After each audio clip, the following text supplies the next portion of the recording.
All right, hey everybody, welcome to episode 36, the 1 year anniversary party episode of Joystick Maverick. As always, we are brought to you by Tough Wraps. I actually got to talk to AJ either tomorrow, today, or the next day after the show here to just kind of touch base, see how he's doing. Evidently, things are going well with our sponsorship. We haven't done anything too terrible in the middle of these promos to actually warrant any kind of like cancellation, so that's good news. That's surprising.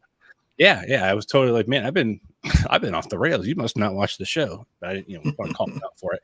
Because since we only have like 3 viewers anyways, but this is going to be a kind of a fun episode. It's not as organized or like episodic as our episodes go.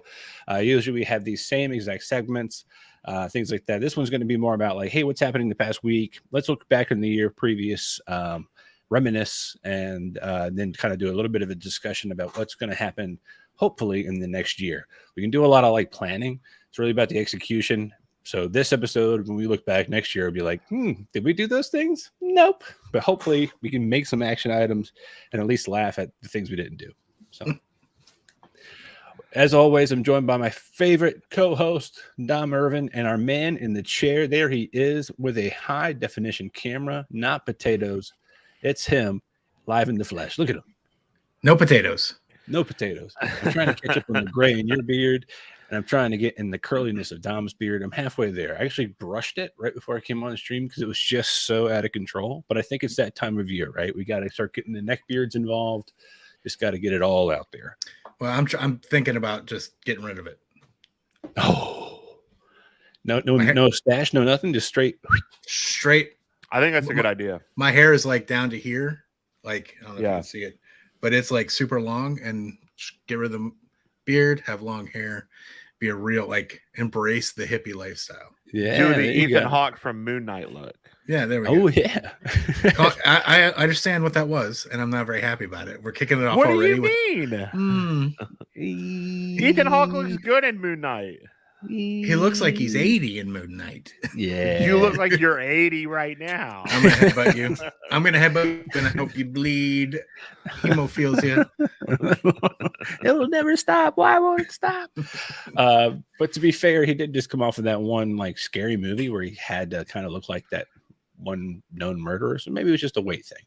The same way, Matthew McConaughey just looked like a cokehead in Wolf of Wall Street because he just got done Dallas Buyers Club where he lost all that weight. So it's just like, if it fits. But no, this week, start out things off with some new stories. First off, today's the big day. Halo came out in Paramount Plus. Episode 1. If you have Amazon Prime, believe it or not, you do get a little bit of Paramount Plus with that. It's kind of basically like CBS All Access. It's now Paramount Plus. So you can get that. You get Picard and all the Star Trek shows, which I'm actually watching Picard now, and I'm enjoying every minute of it because he's just so damn old. But he can do no wrong. He's Sir Patrick Stewart.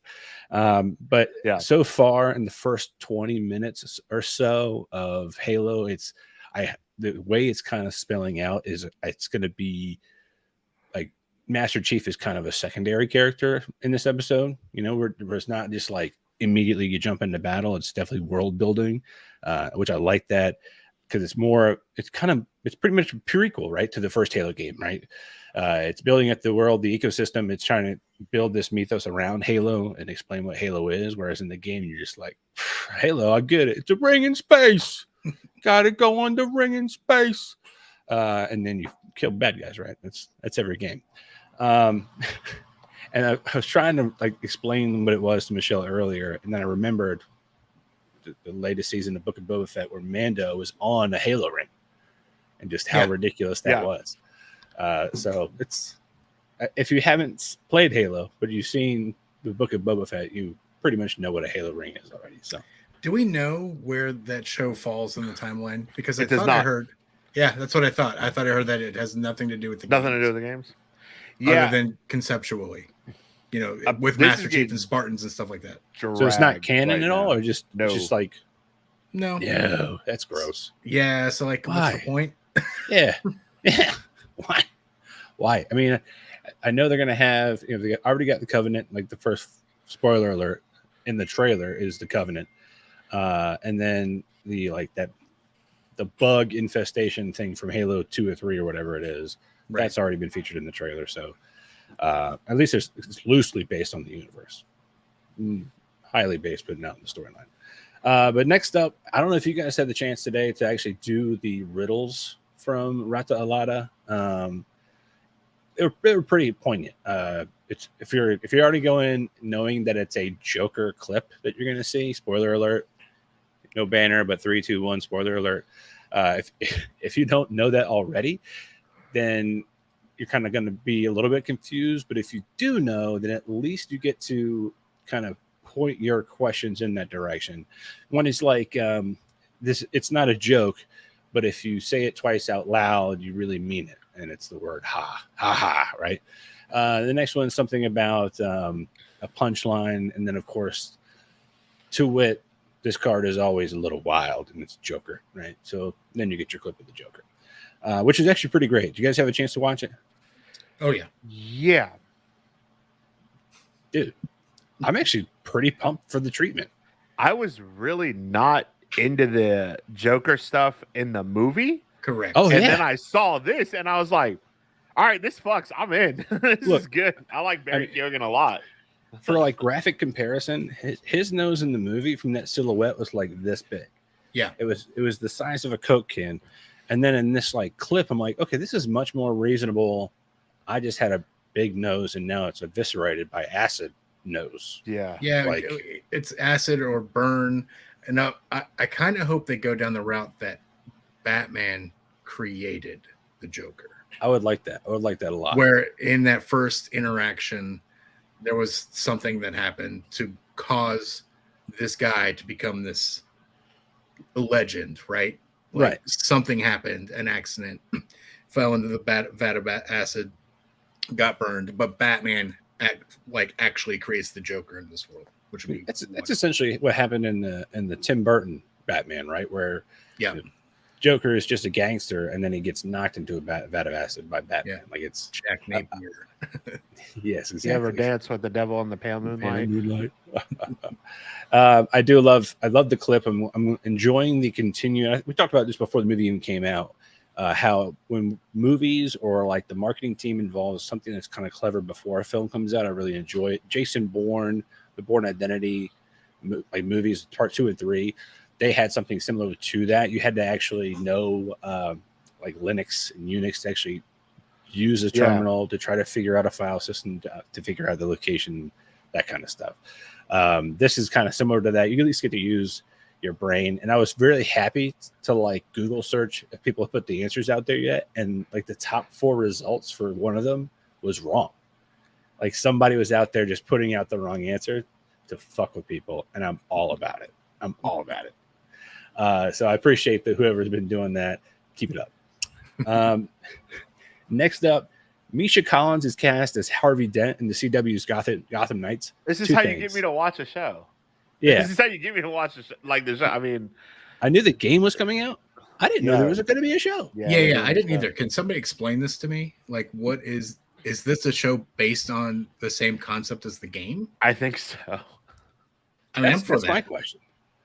CW Batman spin-off Gotham Knights cast its lead stars. Thanks to Matt Reeves' Batman, The Dark Knight is front and center again. Audiences are in DC state of mind, and many are glowing after their experiences. Yeah, so I guess this is more going to be consistent with like the era of the Flash, Legends of Tomorrow, Black Lightning, Superman and Lois, that kind of stuff.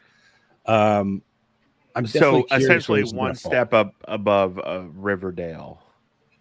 Yeah. So yeah. Right, and it's gonna follow only one of the prodigies of Batman. It doesn't really say Hugh just yet. Yeah, but that to me is interesting, especially the name and the timing for that. I remember, I don't know if you guys remember this show, Birds of Prey, back on like CW back in the day. I think it was CW or WB before it was CW. Yep. It had Oracle in the wheelchair. It had the whole 9. It was a great show. Yeah. I enjoyed the shit out of it. So now I'm kind of hoping something similar What happens show? here. Birds of Prey. Like the old one? Yes. Yeah. Yeah. It had Oracle. It had Huntress. Who else did they have? Okay. Somebody else. But yeah, I don't. it was- Yeah. That. Okay. Yeah. Oh, I think I know. oh. It's like yes. Yeah. It was I think very much a product of its time. Like if you go back and watch it, you're like, this is Yeah. definitely a late 90s, early Love it. 2000s. Like Yeah. it's like in the same like time frame as like Alias and shit, right? When that came out. and Buffy and Yeah, kind of. But those were Smallville way above in quality from this show. The show was for sure. almost like a soap opera for nerds. Like not story wise, but like production quality wise. Like it wasn't a great quality show, but I remember it fondly. I mean, I definitely watched most of it, and I hold it a near and dear place in my heart because I was so young. You know what I mean? Yeah. Hey, Yeah. I don't have to spell it out too much there, but yeah, I'm glad Misha Collins, of course, Supernatural.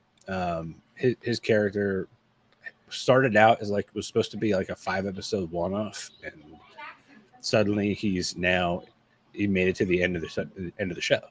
Like, Yep. He's great. awesome. Keep doing it. But if you bring that same kind of fervor to this show, it's bound to be good. Next up, Hugh Grant is in talks to play the Doctor in Doctor Who in a Marvel reboot. That's what I said. My response, I think, was why? Like, the point of Doctor Who is to be campy. It doesn't need a Marvel level makeover. I was just about who cares about Doctor Who, but I care. Damn you. And the showrunner who's returning, Russell T Davies, was actually the guy who brought it back from nothingness in the early 2000s when I started watching it. So I'm excited about that. However, I don't know if Hugh Grant. I mean, I think. I think that the appeal of the Doctor normally is that it's somebody who has some solid work, but isn't like an elevated superstar. And I think Hugh Grant, whether you like him or not, is a superstar. Like, he's a household name. When David Tennant was the Doctor, I mean, he was not a household name at the time. That was made him a household name. Matt Smith wasn't a household name. Now Peter Capaldi is a different story, but he's not. Right.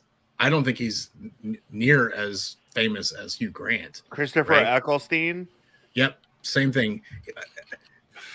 He was one of my favorites.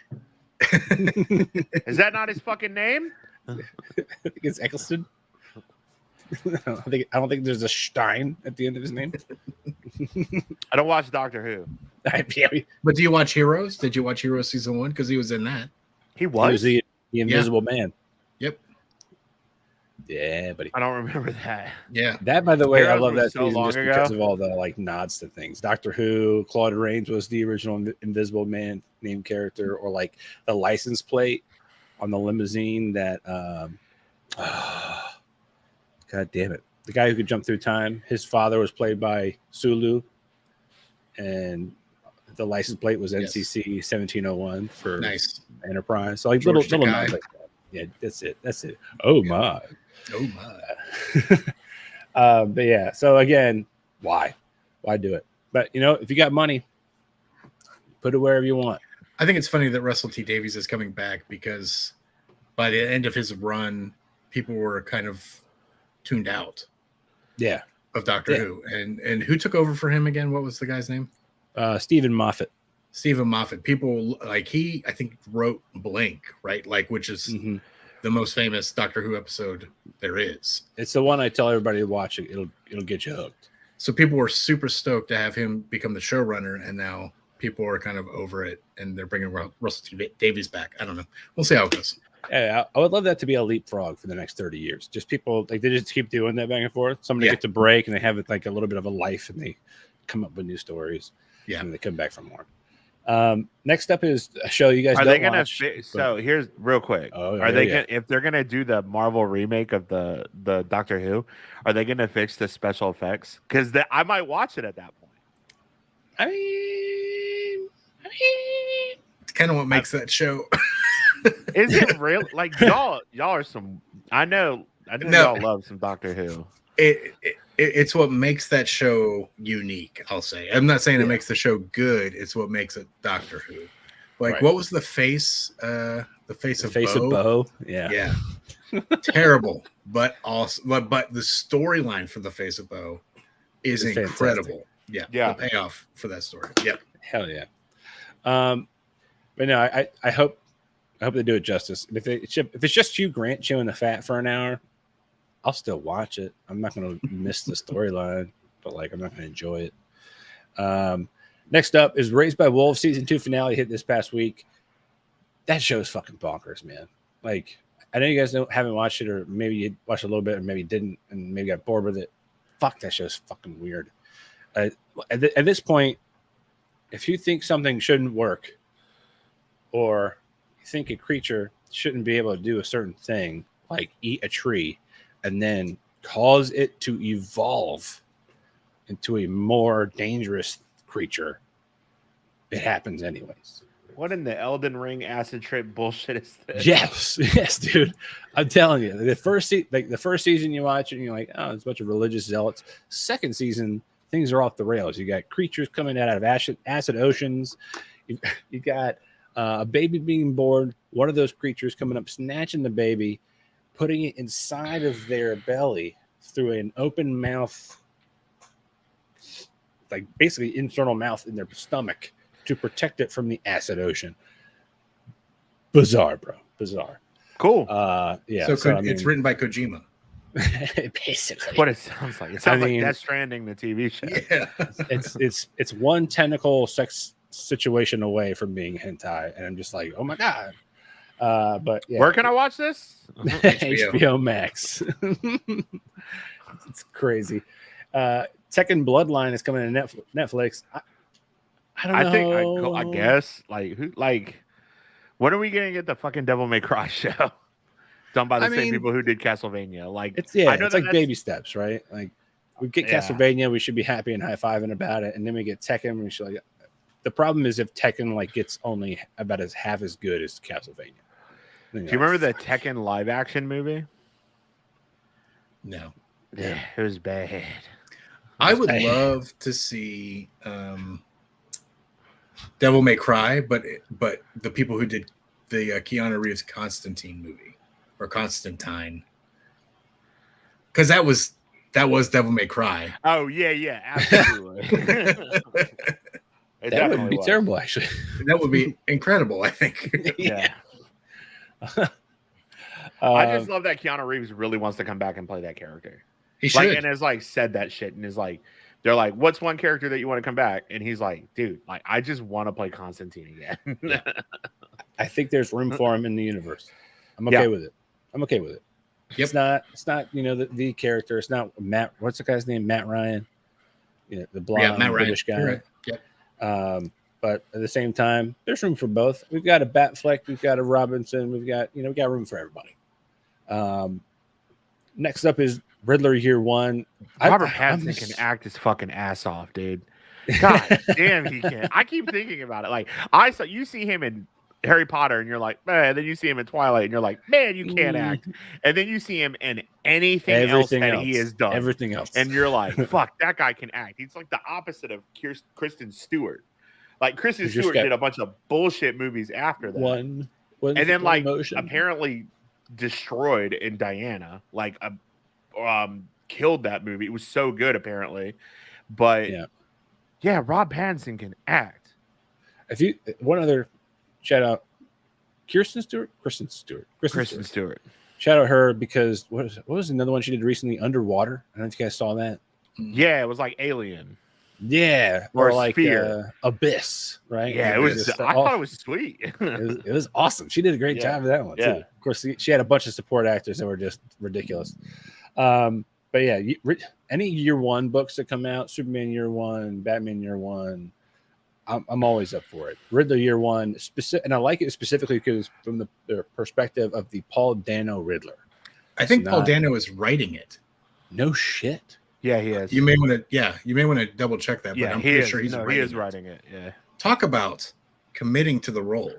People were really upset about this announcement too, by the way. Why? Because it's the fact that everybody made it a big deal that Paul Dano is writing a comic book, and they're like, who the fuck is the artist? Well, have they assigned an artist yet? They do have an artist, and I don't know who it is. Well, I wouldn't tell anybody who it is either. They're all just bitching online. Like, let that die down for a minute. Yeah, I really feel like people get mad to get mad. I think it's a situation where if there was a headline that said an amazing cat swam across the English Channel, people would say, but what about all the fish? A comic book artist is a comic book artist, and they're amazing. Paul Dano's not a comic book writer. This is him pushing the boundaries of what he can do, and that's right. I think the appeal here. And I love the fact that even in interviews, he's already calling out a lot of contemporary Batman storylines, like the Court of Owls and things like that. So he's not just like, he's done his homework. I think I know what I'm talking about. He's at least doing research. Him and Rob Pattinson both did that. Like, I mean, they were both talking about Court of Owls and shit. And I was like, all right, I dig that. Ask Ben Affleck what his favorite Batman story is, and he'll say Batman and Robin with Arnold Schwarzenegger. I love the Schumacher run. It might be the cynic in me, but when actors bring up storylines, like specific storylines, I always wonder if they've actually read those storylines or whether that's just the thing that people told them is like the main storyline for their character. Like when Elizabeth Olsen brings up House of M, she brings it up a lot. Has she read House of M, or is that like people feeding her information? You know what I mean? Right. For me, it's just hard for me to believe that Elizabeth Olsen, who's incredible, has reads when comic Henry books. Cavill brings up the fact that he's read every single Witcher book, all of the Warcraft books, and paints Warhammers, you don't really test his nerd. Yeah, you just appreciate the fact that that is the human specimen. Well, yeah. Well, with Cavill, it's a little different too, because he's made it well known that he almost missed a Superman call because he was playing Warcraft. What was he? I mean, what time? What would he have been rating at that time? Was it Legion? When Man of Steel came out? I don't think it was Legion. It would have been the year before Man of Steel came out. So Pandaria? It could have been Siege of Orgrimmar. We could have been rating at the same time Henry Cavill was. We probably were rating at the same time. It'd be great. We didn't even notice it come up in chat. Sorry, guys. I got to drop for a call. But no, of course, Henry Cavill. I mean, that guy, I think it was one of you that shared it with me, or I shared it with you. I can't remember. It doesn't matter. Him being on the Graham Norton show and Graham Norton trying to like take stabs at him about Warhammer. And he was like, listen, bitch. And they were like trying to call him out like for being kind of a dick about that kind of stuff on set. And he's like, well, I wouldn't say that I was rude, but I just like to be true to the content, right? Like I just fucking quoted at you because I memorized it all. Right. But I say it's to stand up for them, but just like, you're just an idiot. Shit's great. But I digress. We'll stop swooning over Henry Cavill for the next person. Why? My entire life has been old. Since I've been born, Christopher Lloyd has been old. Well, he's 150 years old. He will never not be Doc Brown, and Doc Brown was old. Right. And then he was Uncle Fester, somehow younger than Doc Brown. Yeah, for sure. I don't know what kind of juices he was on at the time, but it was working. But now he's been cast in Mandalorian season 3, and I gotta pontificate. There's a bunch of like everybody throws their ideas. What's he gonna do? He's either gonna be a dickhead, some kind of like magistrate. He's got to be at least maybe a droid voice, or I'm hoping the voice of Grogu. Maybe Snoke version 1. Oh shit, that would be wild. But yeah, I mean, I can't think of anything without him being like over the top, just the way his voice sounds. I gotta say that I love that they're hiring comedians, but they are completely underutilizing them. Matt Berry as the droid in Boba Fett. That was perfect, though. Because for people who know Matt Berry, you hear that voice and you're like, Volvo! Father! Fire the nuclear weapons. I mean, I didn't even realize it was him until somebody like screamed it from the rooftops, and I'm like, "Holy shit!" And then you can't unhear it. Yeah, and then every time they're outside, man, I'm like, "Oh shit!" Tell me more about Run-em Industries, That clip why don't you? from What We Do in the Shadows has been in my like feed on everything where he's like, I don't give a fuck. His name is Mike. Yes.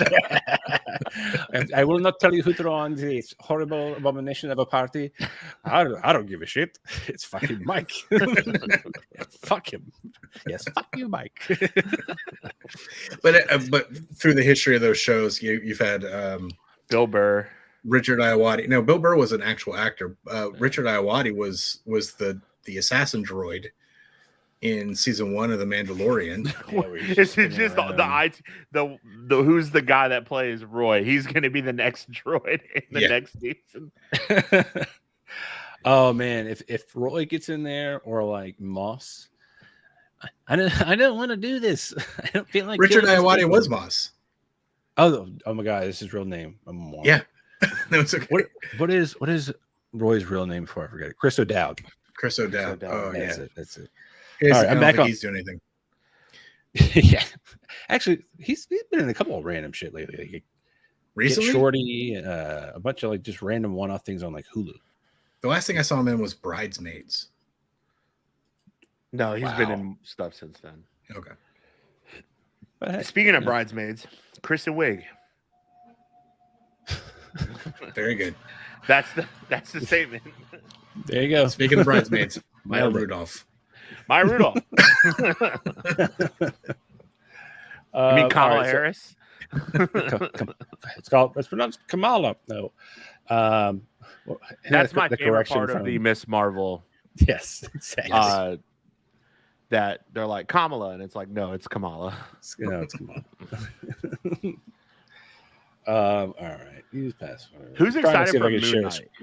Oh man, Moon Knight is getting rave reviews. Moon Knight's getting rave reviews. Halo is getting fucking shit on. I'm sure. Which doesn't surprise me. The first thing that I've seen was they couldn't even wait one fucking episode to show Pablo Schreier's face as the Master Chief. But yeah, dude, the more I see of Moon Knight, honestly, I just want this marketing campaign to keep going on because they are marketing the crap out of it. I get Oscar Isaac everywhere now, and I could look at him all day.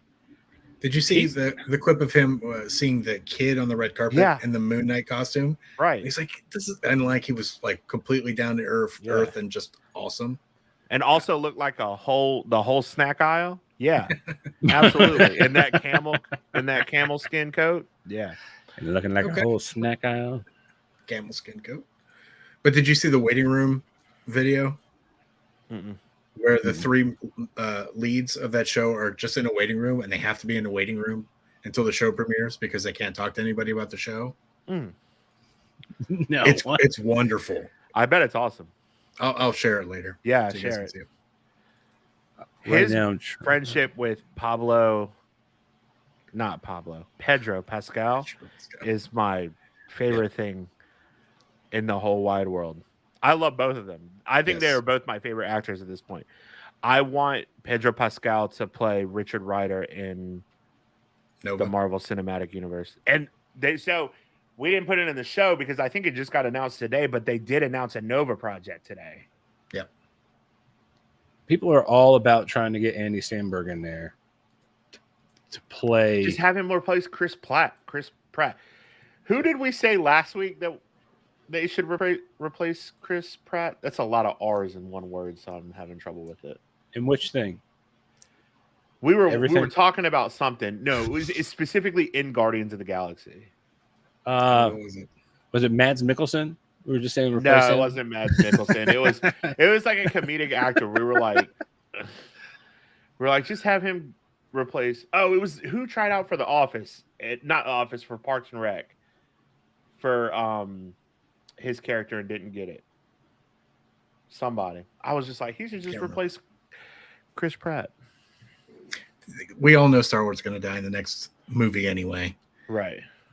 Chris Pratt has gotten so much flack over the last 4 or 5 years that he probably wants to be out of it. He's probably done. Hopefully, we can only cross our fingers on that one, right? I think a lot of characters are going to die in the next Guardians movie. I think you're right. James Gunn's already kind of alluded to it, but I wanted to moving right along. I want to kind of get to our looking back on last year. Number one being episode 1. We've come a long way. Even just right now, I look older. My eyes have color, unlike these dead ones here on the screen. Dominic, your hair looks amazing as always. You've got the clear glasses now. Our offices are slightly different. I'm not putting a laptop on top of a plastic shelving unit to hopefully get a better angle. Like, oh, look, I'm a nerd. You can see Stormbreaker and Hulk. We've just kind of broken things down into a basic format, and it's no longer just a bland black color. We had no keynote, no slides, no nothing to show notes this first episode. We talked about anything and everything. I look back at the conversation we had about it before it even came out. There was no segments. It was just kind of a word vomit of what we wanted to talk about and just really weird transitions. I remember high-fiving for just trying to get, that one sentence had the same word as the next subject and being really proud about that transition. Mm-hmm. Even now, my transitions aren't great, but at least there's a little picture to go with it on the next screen. But I'm very proud of where we come from. Here we are, episode 36, 35 episodes later. We're doing all right. We're doing all right. We're doing okay. We definitely look older, which is unfortunate because it was only a year ago. Yeah. I'm gonna chalk it up to the lighting. I'm gonna chalk it up to the pandemic and yeah. And the heavy drinking. That too. But yeah, I mean, obviously we had our couple of hiatuses, vacations. Some people got married. Some people got hospitalized. That's so great. I did go to the doctor today. Had a checkup. Guess what? I'm back to fighting weight. Those 40 pounds I lost because of being in the hospital, I got them back in all the wrong places. So now it's time for me to get back into the gym. In that ass, right? You know what I mean? Now that the numbers are down, I'm at least somewhat more cool with going to the gym. I always try to pick a off-peak hour to be there. So there's only 10 people for the 500 spaces anyways. And I don't make eye contact, which is how you catch COVID anyway. So that's just facts. That's just facts. But I did want to kind of talk about some of the things we talked about throughout the year. I've got a couple of subjects kind of rapid fire lined up. The first one being the Marvel things that came out the past calendar year, right? Yeah. We had Loki, we had the Winter Soldier and Falcon. Obviously, WandaVision came out. We had, Black Widow, Shang-Chi, Eternals, Spider-Man. So much. There's a lot of Marvel shit that came out last year. What if? Yeah, thank goodness it poo-pooed content, and we were able to just try to keep up with the hype. Even if you count Morbius, fuzzy wazzy woozy, but again, just replace Jared Leto with Florence Pugh and everything. Would you rather Chris Pratt or Jared Leto in Guardians of the Galaxy? Florence Pugh. Florence Pugh. And the answer, so I looked it up. It's Jake Johnson. Jake Johnson interviewed for Andy Dwyer on Parks and Rec. And I was like, yeah, I would much rather have Jake Johnson as Star-Lord. That's Nick from New Girl, right? Jake Johnson. It's Peter B. Parker. Yeah. Peter B. Parker. That's right. Yeah. I would love to see him show up as a Spider-Man. Actually show up as Peter B. Parker and something. I just want him in everything. He's so damn funny. He's so good. I even enjoyed him in The Mummy with Tom Cruise. He was in that. I didn't watch that. Yeah, so he's his best friend, and in the beginning of the movie, gets murked. But for the rest of the movie, while the Mummy is trying to attack Tom Cruise, he keeps seeing a slowly decomposing Jake Johnson. Nice. He's also in Jurassic Park. Just pops up out of nowhere. Oh yeah, he's in Jurassic Park or Jurassic World, right? Jurassic World, yeah. He was one of the IT guys, right? Yeah, and he had the old school shirt on. Awesome. He had the bug and stuff, and she was throw it away. Throw that shit away. What was your guys' favorite Marvel thing that came out last year? Spider-Man. I don't want to be that guy, but it was Spider-Man. Yeah. Non-movie for me was Loki. Yeah. I mean, I enjoyed Hawkeye as much as the next person. Falcon, Winter Soldier. We talked about that to death. But Loki was like still fantastical, had nothing to do with any real world problems, and it was just like basically an entire show that was designed to piss off the god of mischief. Like, wonderful. Yeah. Just because he's constantly on the other end, and finally watching him receive it for a little while was tits up. It was great. And to add to that, Kang was the big bad, and it was the actual splintering of the multiverse. So like, right, high stakes, way higher than at least what we know of in WandaVision. I think Doctor Strange might recontextualize WandaVision for us. Yeah, so I mean, we got What If in there too. I mean, that's granted cartoon, but now we know it's canon. So yeah. Awesome. So, Mike, your favorite movie was Spider-Man: No Way Home. What was your favorite non-movie? I really loved WandaVision up until the boner joke. I thought they were doing it, man. I thought they were going for it, and then they pulled back at the last second. I was like, and Catherine Hahn was incredible. Yeah, as Agatha. I think Agatha Harkness. Yeah, you can't beat the quality of Loki. Loki was incredible. Sylvie was a great antagonist. The reveal that the council was, what were they called? The TVA. Yeah, I know it's the TVA, but the tribunal. Time Lords are Doctor Who. I know. Dumb. We've got him. Daleks. That's who they are, right? The Daleks, the Cybermen. It's not the three-headed tribunal. That's one being with three heads, right? It doesn't matter. The reveal that they were robots, wonderful. Yeah, and when they killed Loki, they really went for it and nailed it. So what was your favorite movie, Ernie? So you said Loki, and then what was your favorite movie? I don't give a shit. I don't give a shit if people hate me for it. I fucking love Shang-Chi. That's why. It's incredible. That's my favorite one. That's literally my favorite one. I love Spider-Man: No Way Home. I loved all the movies that came out. I bought is the best one. The minute it was available to buy on iTunes, I bought No Way Home. Same thing for Shang-Chi. But Shang-Chi just hits my era for me so much harder, right? It's the same. Our music, it's basically our people our age kind of got their shit together, kind of don't, but they're just going with it. And then they're thrust into some extraordinary situations and shit happens. Specifically Aquafina in that movie is, I think, great. He was the audience character. The same way Huey was the audience character in the show Lost. He would always ask the questions that the audience was like, what the fuck? She was the audience for us. Simu Liu is incredible. Yeah, I just love that he's just a regular ass dude now. Like that, it's just trying to be like. I watch YouTube, stuff that he just shows up in because he's friends with these guys, and I'm like, dude, you are literally an Avenger now. He's just that dude. He's a journeyman, man. He's literally an Avenger, and he's just like, what's up? Yeah, that was good. Yeah, Shang-Chi's my favorite. Eternal was flat for me. Hawkeye was okay. Hawkeye was good because it stuck. Not only did it stick to the storyline, or at least the content of what is his name? Matt Fraction's book. Thank you, Matt Fraction. But it also kind of gave us another nod of yep, Daredevil is canon. Yep, and ain't nothing you can do about it. At least the characters are canon. We don't know if the story was because they're talking about that reboot. Yeah, Florence Pugh and Haley Steinfeld's interactions in that show made that show absolutely. Hello. Oh, hello.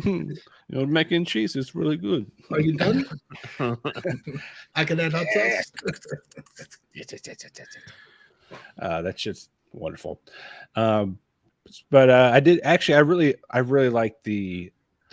And I'm not realizing I'm contradicting myself 10 minutes later, but the back and forth the relationship, good buddy cop relationship between Falcon and Winter Soldier was great.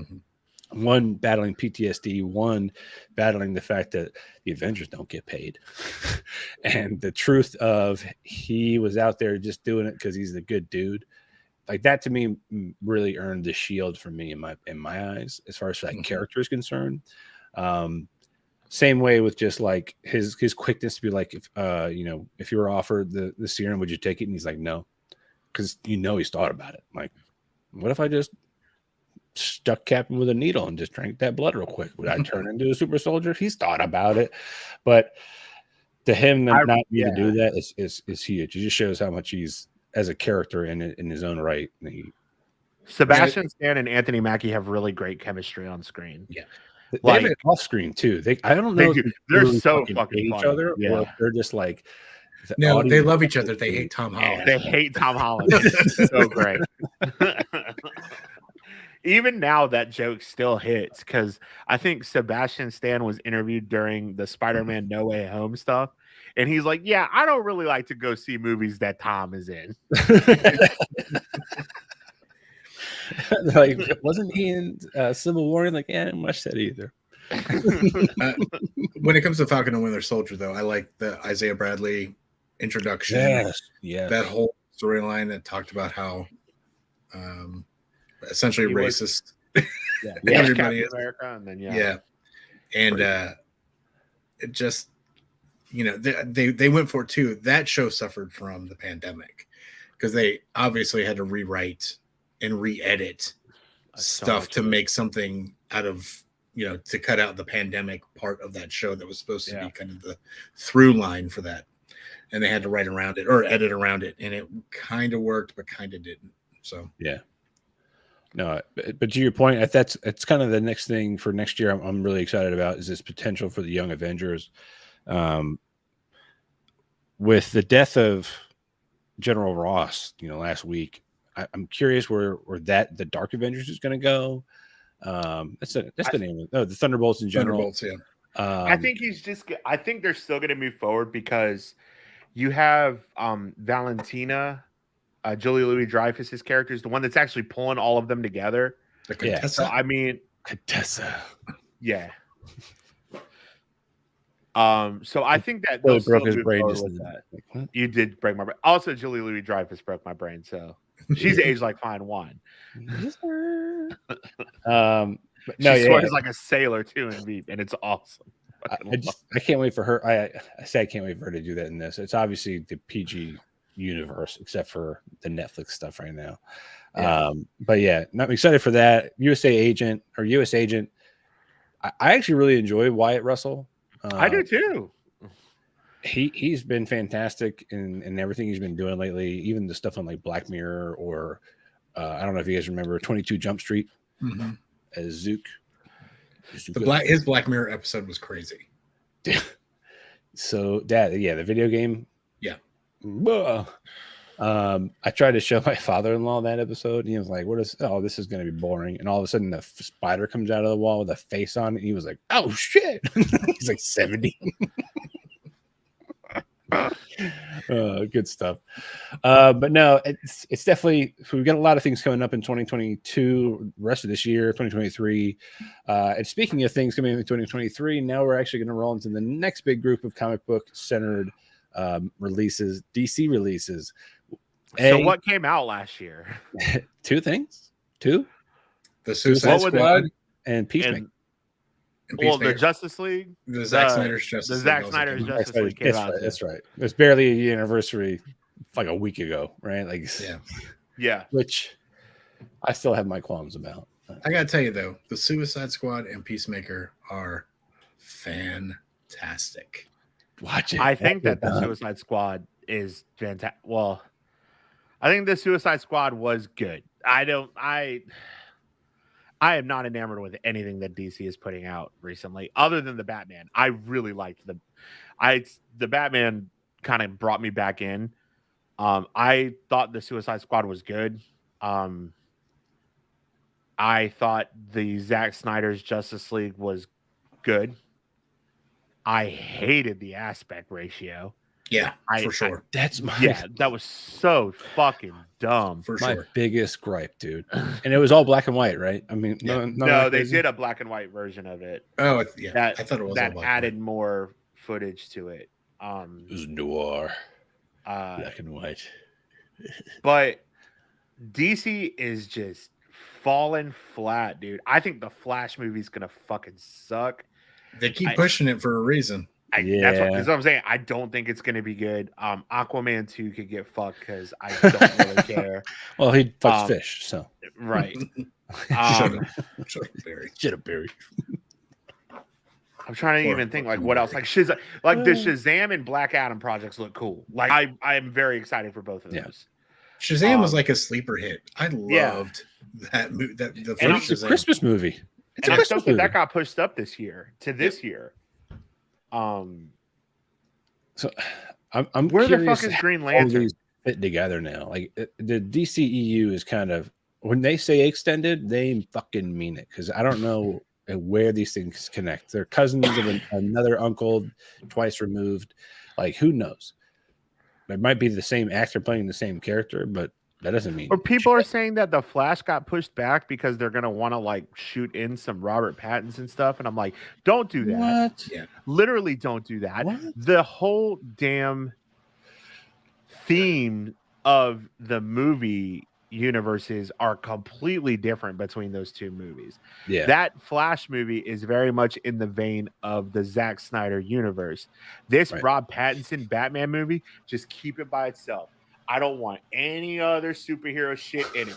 Literally just give me Batman's Rogue Gallery for the next 5 movies, do Court of Owls, do some TV shows with just that universe, and leave it be. And I know that's what Matt Reeves wants. Matt Reeves is like, I don't want Superman in that shit. I don't want that. Like, I completely agree. Somebody threw it out there today.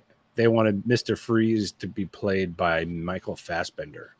Upcoming the Batman. Yes. Make it's Michael Fassbender. A bald Michael Fassbender with that jawline. Bryan Cranston. Bryan Cranston would be so good. Fuck, he would be so good. Walter White. He's like Walter White. Yeah. Oh my God. I am become death. That would be great, actually. I'm the one that knocks. But no, so like I never watched Breaking Bad, and I didn't get that joke for that thing for a long time, and then I finally watched it, and I was like, oh, that makes sense. That clip is incredible where he's talking to Skylar, so and he's like, you've got this backwards. So DC is in flames at the moment, right? We obviously saw that with the little baby releases they had last year. 2022 is supposed to be their big kickoff. The Batman, good job.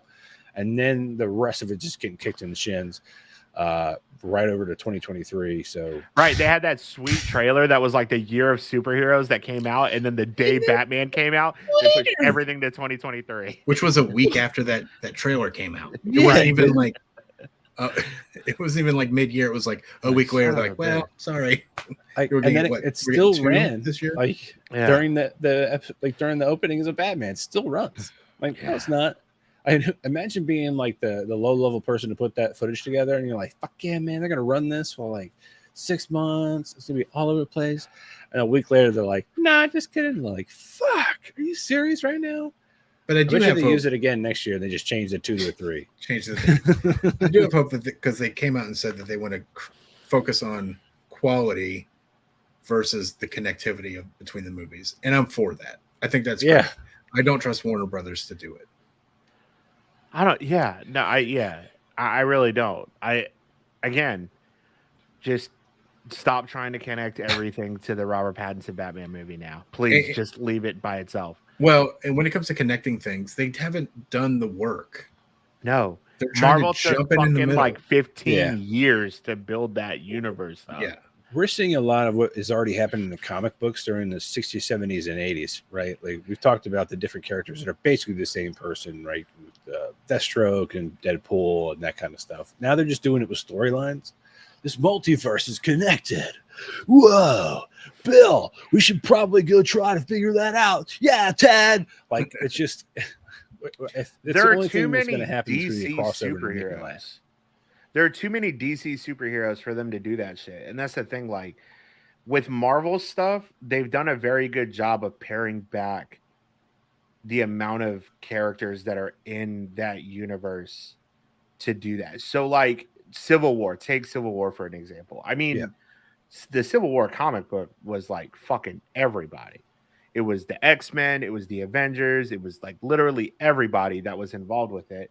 And they were able to successfully kind of pare it down to, yeah, it's Cap versus Iron Man, and you have some of that there, but like they can't do Crisis on Infinite Earth in a movie form, like straight out the gate. They can't do Final Crisis. They can't do I would love for them to fucking build to Emerald Twilight. That would be awesome. I mean, and they can, because that's just the Green Lantern story, but yeah, for some reason they hate Green Lantern, especially a black one. He looked awesome. He looked great too. He looked fucking awesome. And it sucks. And it sucks because we knew that Green Lantern was going to show up. Because the three of us, when the original Justice League trailers came out, were seeing the green in fucking Alfred's eyes. Yeah. And then the green fucking thing next to the ship. And we're like, yeah, Green Lantern's in this movie. Come to find out fucking 12 years later. Yeah, Green Lantern was supposed to be in that movie. Yeah, snip, snip. I'm just glad it wasn't Superman with a... I remember all the fan art. Army Hammer as Green Lantern. I'm like, no, maybe we shouldn't do that. Everybody wanted Chris Pine as Green Lantern too, and I'm like, meh. He's already in it with Wonder Woman. That movie was... I can't believe how far that went. You have the original Wonder Woman, which is the apex of movies. Yeah, it was the Wonder Woman 1984, DCU which movie. was fucking just boring. You mean the movie where she has sex with the body of a man who has not given his consent? Mm-hmm. That movie? Mm-hmm. Mm-hmm. Mm-hmm. You mean the movie that was called 1984 that was just as bad as any movie from 1984? Yeah. Just the two saving graces of that movie were Kristen Wiig as Cheetah and Pedro Pascal as Maxwell Lord. Oh, hey, listen though. 1984 was a good year for movies. We got Gremlins, Ghostbusters, The Karate Kid, Footloose, Red Dawn, The Terminator. I should have put B or D level movies. But Ernie brought up similar storylines, and Don brought up Civil War. Kevin Feige wasn't going to do a Civil War movie until they announced Batman v Superman. And then he was like, well, yeah, guess what we could do? Maybe we will do it. God. Who's excited for Morbius? I'm just kidding. Let's move on. Nobody, man. Nobody. That movie is going to be so fucking stupid. It's a shame because Morbius was one of the comics I collected when I was a kid. I know you said, like, you talk consistently that you love Morbius, and I'm like, that's really great. That movie is not going to be good, which is unfortunate. I think I had the first few issues, and then it started going into the Midnight Suns storyline with Ghost Rider, and I was all in. It was so good when I was a kid. So not Pedro Pascal. Oscar Isaac says he wants to do Midnight Suns after Moon Knight. Well, I mean, you got Blade potentially being there, right? You've got Dane Whitman. Yes. Dane Whitman, yeah. The Black Knight. You've got Werewolf. And somebody brought up that, I think it might have been New Rockstars or whatever, but Moon Knight's in London. Dane Whitman's in London. It's very possible that we're going to see Dane Whitman and Blade in the show. It's very possible that we'll see them. I would love to see Mahershala Ali in the full fucking black get up with the sunglasses from the 90s. Sunglasses, dude. I fucking can't wait. Yeah, I definitely want that. And then it always reminds me of the joke: why are there no vampires in Africa? Because they bless the rains down in Africa. Yeah. I was waiting. Speaking of bad jokes, on to the next one. The year of scumbaggery. Bobby Kotick, and Joss fucking Whedon. Those were definitely our biggest, like, Debbie Downer subjects that, well, one took way longer than the other one to kind of We spent 12 fucking episodes talking about Bobby Kotick. Yeah. His shriveled dick took up way too much content on our show. And unfortunately, I don't see him going anywhere, at least for the next calendar year, until transitions are done with Microsoft. Xbox. That sucks, man. I mean, those two were just the worst. Again, what can you do? You could try to push aside the artist from the art, as we always say.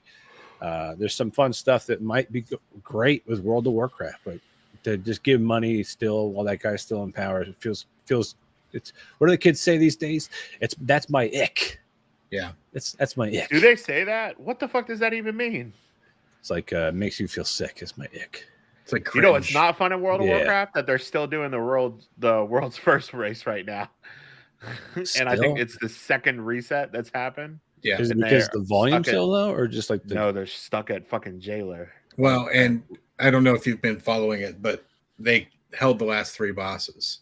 Like they didn't put them on the PTR. They didn't put them out until I think Mythic came out. Yeah, or until the raid came out, so they couldn't test them. They figured out the strats. When it comes to Bobby Kotick, thank God for our Lord and Savior, Greg Miller. Yeah, dude, for having the balls stand up in front of the entire industry and tell that guy to go fuck himself. Yeah. Yeah, our tiny voices will be heard one day, but thanks to him for doing it for the rest of us.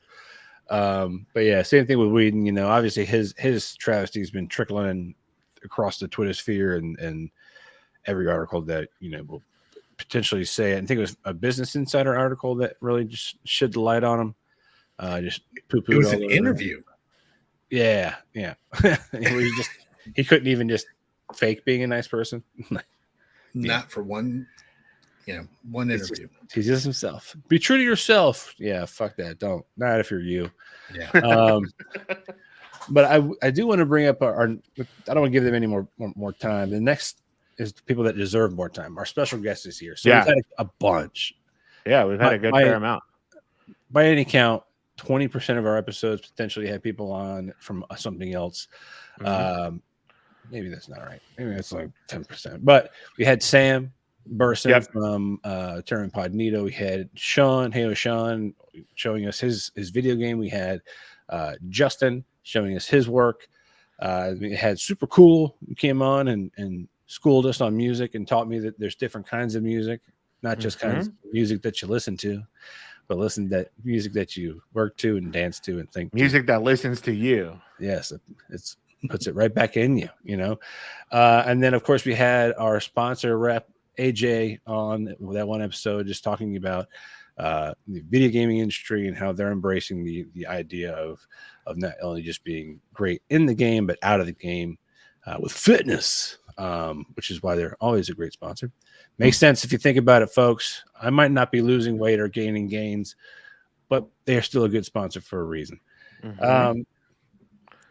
Our biggest episode was by far the SoopurKul episode, as far as stats and viewership. That was such a fun episode. That one episode caused us to have, and this is kind of going into the last topic, which is our stats, aka we suck, but we're getting better. We had a total of 68 plays on that one episode, and then plus a bunch of other random episodes just from like fall off from that. So it was definitely a pop we had. His content was great just because he was so knowledgeable and so polite and kind to come on the show and help us. And you've been happy to create the intro and outro that I still need to make a buffer for this new platform. But man, it was definitely nice to have new blood in the mix. I know Dom and I, we can carry on a conversation about anything for a while, but that third seat's always key. Mahaffey, that's why you're here. That's why we appreciate the show notes and you in the chat. You are the third chair, whether you know it or not, or appreciate it or not. You're there. We appreciate you being there every single episode, even if it's a 20-second delay. Right. We 20 seconds is kind. It's like a 2-minute delay for some reason. We slowly get to your comments and reply back, or at least like audibly acknowledge them. But yeah, it's definitely, I think it's useful that just get a different perspective, because when you just sit there and agree on something over and over, that becomes boring. But friction makes fire. So I like the fact that we can have those people coming in, and I hope we can get some more folks here in the future. I did throw out a message to Straw Hat Guy. I guess his name is Juju based on his TikTok handle, but Straw Hat Goofy. Yeah. But unfortunately, I got no reply. He's my movie guy. I have had, it's been really weird over the last 3 weeks. I've like just replied to like certain larger creators on TikTok and Twitter, and then like have gotten engaged with by those people. And I'm like, this is weird. Like, why are people listening to me or responding to me? Yeah, Twitter has made me think that I can just scream into the ether and like nothing happens. Right. Unfortunately, I'll get random things from like Paul Scheer that are liked, or like Yvette Nicole Brown. And you're like, oh shit. Oh damn, you actually read that. I was just kind of paying attention. Like oopsie poopsies. So that kind of stuff is always nice. And the things that I think I've learned the most this year, is I definitely need to do a better job of stepping up our social media presence. I always kind of joke on here like, hey, don't forget to like and subscribe and hit that button. Don't remember to click the bell, like all that fun jazz. But if I don't actually do anything on those channels, what's the fucking point, right? Like, right, just because I want to see the number go up. And another thing we learned this year was like Twitch might not be the right place for us to do these shows, but because we've got such a high number of people on there, I'm throwing up these broadcasts up there just so people can see it and be involved and at least know we're still alive. But soon we'll get back to streaming. I know Dom and Haffy, I don't want to spoil your update, but you both have officially beaten Elden Ring, at least one of the endings. Did you guys get that secret dragon boss where you had to like fall asleep on some ledge? I fought it today. No shit. And did not beat it. But I only fought it once. And I completely switched up my build today. So I am still trying to learn it. So I fought it once. I got it to half health. And then it did like some stupid fucking teleport move and one-shot me. And I'm like, I love this game. Love it. The minute I saw that on TikTok, I was like, hey, I got to see what this creature looks like. It's Ghidorah. Yeah, it's Ghidorah from Godzilla. It's fucking sweet, dude. The scale of monsters in this is so cool. But yeah, we both beat huge.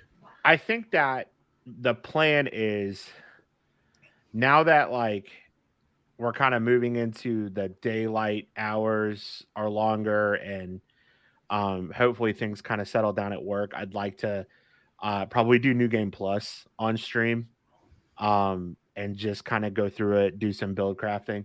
I also am like really itching to play like Horizon Forbidden West and Pokemon Legends of Arceus. So we might be doing that. I haven't made the final decision yet. I'm all about it, man. And like I said, this season of Fortnite, there's no building. I might actually play it. There's no building. I can't build anyway. And even when I try to build, I'm like, let me make a ramp and I'll just go to the next level so I can run away from the guy who can build. Like that's my whole building ability, is to escape or flee. Now I don't have to do that. I can just throw grenades and escape and flee, like smoke bombs. Just run away. So I mean, I'm up for that to start streaming myself.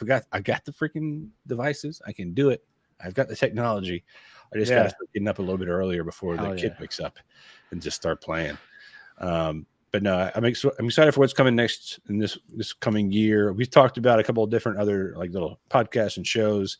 I want to just be more involved in not only the video game side of things. It's the first part of this name is Joystick for a reason, but also kind of looking in the comic book culture. Riddler Year One was just kind of a nice time with a movie we saw recently. Yeah. But I want to get back and to see where these storylines are going, the development of the characters, and really get back into the hype fest that is, comics. Absolutely.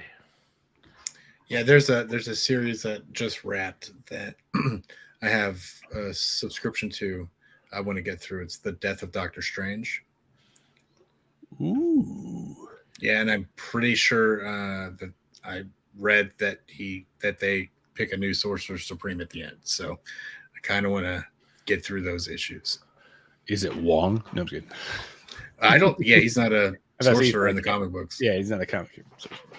But no, that's awesome. See, that's kind of stuff I want to get into and just touch base on. Okay, this story arc's coming to an end, or they're launching this new line, that kind of stuff. Just bringing that part into our little world here.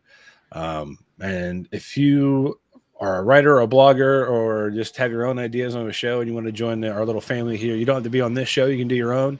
You're more than welcome to, but that door is always open. Why not try it? If it sucks, at least it'll suck with us. Misery loves company. But well, shit, man, it's been a great year. I'm excited to keep doing it. Hell yeah, man! We had nearly one episode listen of the podcast for every single day last year. Nice. And then for our YouTubes, that's up. I can't tell you how many impressions we've got from that. Thousands of impressions, just from the keywords and hashtags and topics we talk about. Same thing with Twitch, where we went from 0 to over 100 Twitch followers. So we're making progress. Hell yeah. Slowly and surely. And I'm just having a good time shooting the shit with you guys anyway. So I'll keep doing that week after week. Yes, sir. Sweet. Well, hey, that's it. Episode 36. 1 year anniversary episode in the bag. I'm Ernie Hawkins. He's Dom Irvin. He's Mike Mahaffey. Like, comment, subscribe, ring the bell. You know what to do. Booyah. Booyah, Kasha.